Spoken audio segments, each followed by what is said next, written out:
Okay. Eva, it's great to see you. It's great to see you. It's a long history. Yeah. 30 years. 2 old new immigrants meeting together in Jerusalem. You now live in Beersheba. Yeah, You have in kids Omer. in Omer. You have kids in Tel Aviv, as do I. And we're still in touch. we're still in touch. Me originally from Canada.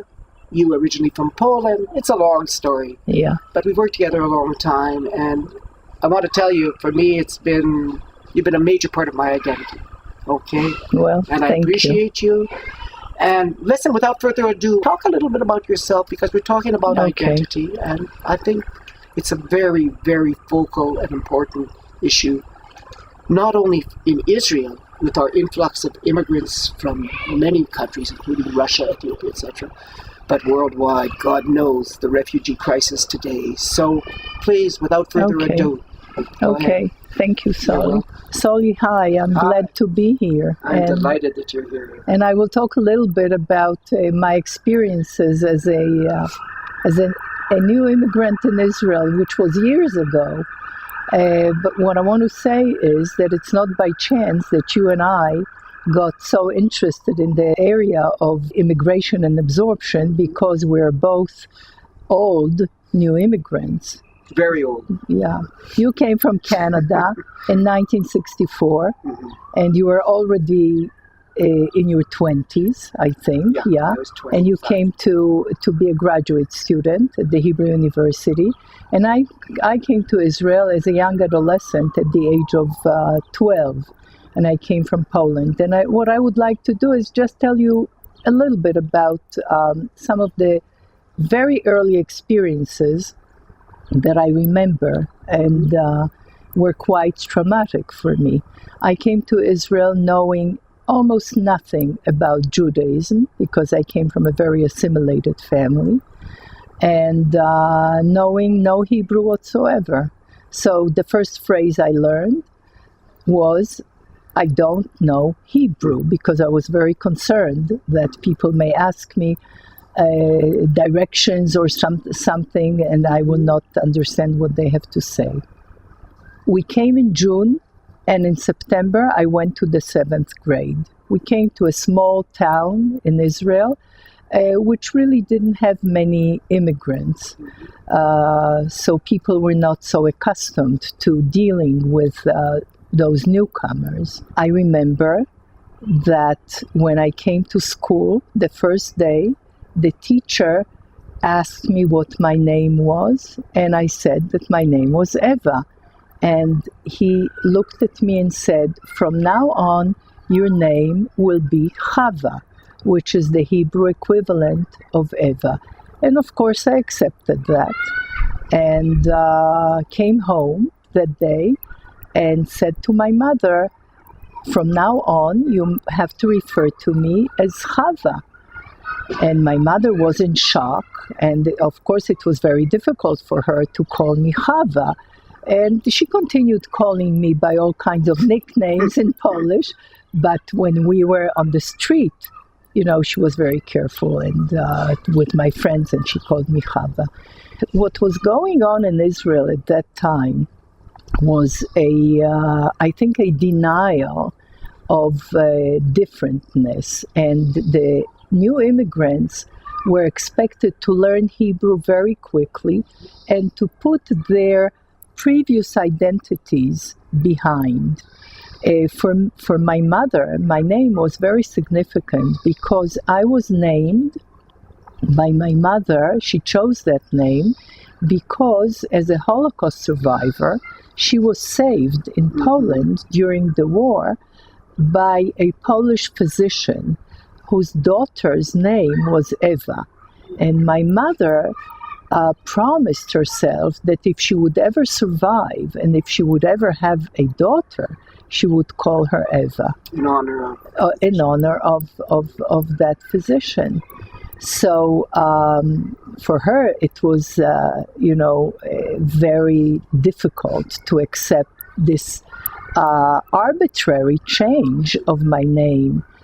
But I think the change of the name was a very traditional, very normal kind of thing.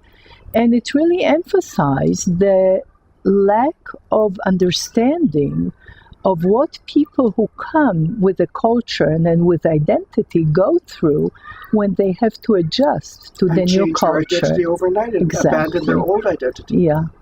So within a year, I already knew Hebrew, and I was a very good student. And I guess I kind of forgot about all those experiences. 50 years later, which was 2 years ago, okay, we come together to that town for a class reunion. High school reunion. But the kids who were with me in the elementary school also were with me in high school. Okay. And it's a very happy occasion, and we all look at each other, trying to recognize who is who. And then we talk about experiences in school, and all of a sudden, those recollections, which were not happy recollections, and the sense of being different dawns on me after many years in Israel, where I am a regular Israeli, like everybody else, and have been here for many, many years. All of a sudden, I feel like I felt when I was that girl of 12, feeling so different and so unrecognized for her difference. A sense of alienation. And sadness also. Yeah. I understand. So I'm glad we devised that group together, because had I had that group at the time, it would have been probably much easier to adjust to. Well, Eva, thanks for sharing those intimate and very powerful experiences with us. I just wanted to say that what you said, if I could summate, is simply that nobody has a identity. All of us have a number of identities. You, as a young Polish girl who came to Israel, integrated into the Sabra culture, became a psychologist, became a mother, became a grandmother. Your life and your identity evolves. It's never static. And I think that this is a lesson that many of us forget. And I think that this was the purpose of our workshop, to make both the host and the new immigrant understand where the other person is coming from. Exactly. And trying to create a merging of cultures and understandings in order to ease the process of assimilation and integration. Yeah. It's not an easy task. I think the beautiful part of our workshop was that it was a workshop that didn't adapt an Uncle Tom philosophy that you be like us or else. Uh-huh. Instead, it was based on reciprocity.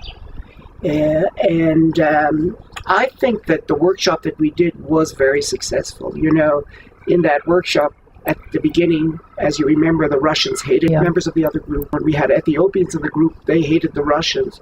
At the end of the group, when we measured their attitudes, we found that almost all of them had befriended members of the other group. So what I want to say is that basically, if we can create a culture where there's a chance to merge understandings, values, expectations, and the recognition of the differences. It's a major and thing. Accepting the differences. I'm not so sure that's going to work with everybody. And tonight I'm going to speak a little bit about the international situation.